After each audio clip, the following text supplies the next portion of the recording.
привет, мои дорогие друзья! Сейчас я покажу вам, как открыть у нас Kiwi кошелек. Сперва заходим в Play Market. Там бьем поиск по Kiwi кошелек.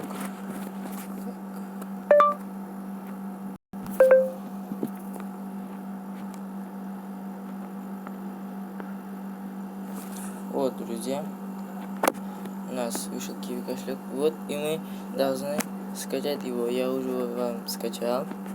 Выходим. Находим Kiwi кошелек. Вот здесь, друзья, я уже зарегистрировался. Вы должны здесь очень просто сначала зарегистрироваться, поставить код. И все, это, мои друзья. Вот, у нас Kiwi кошелек готовый. Здесь разные оплаты, переплаты. Здесь можно переводить деньги на карту, на свой счет, на телефон. И на этом все, друзья. С вами был канал Обо Всем. И не забудьте подписываться и поставить лайк. Пока, мои друзья.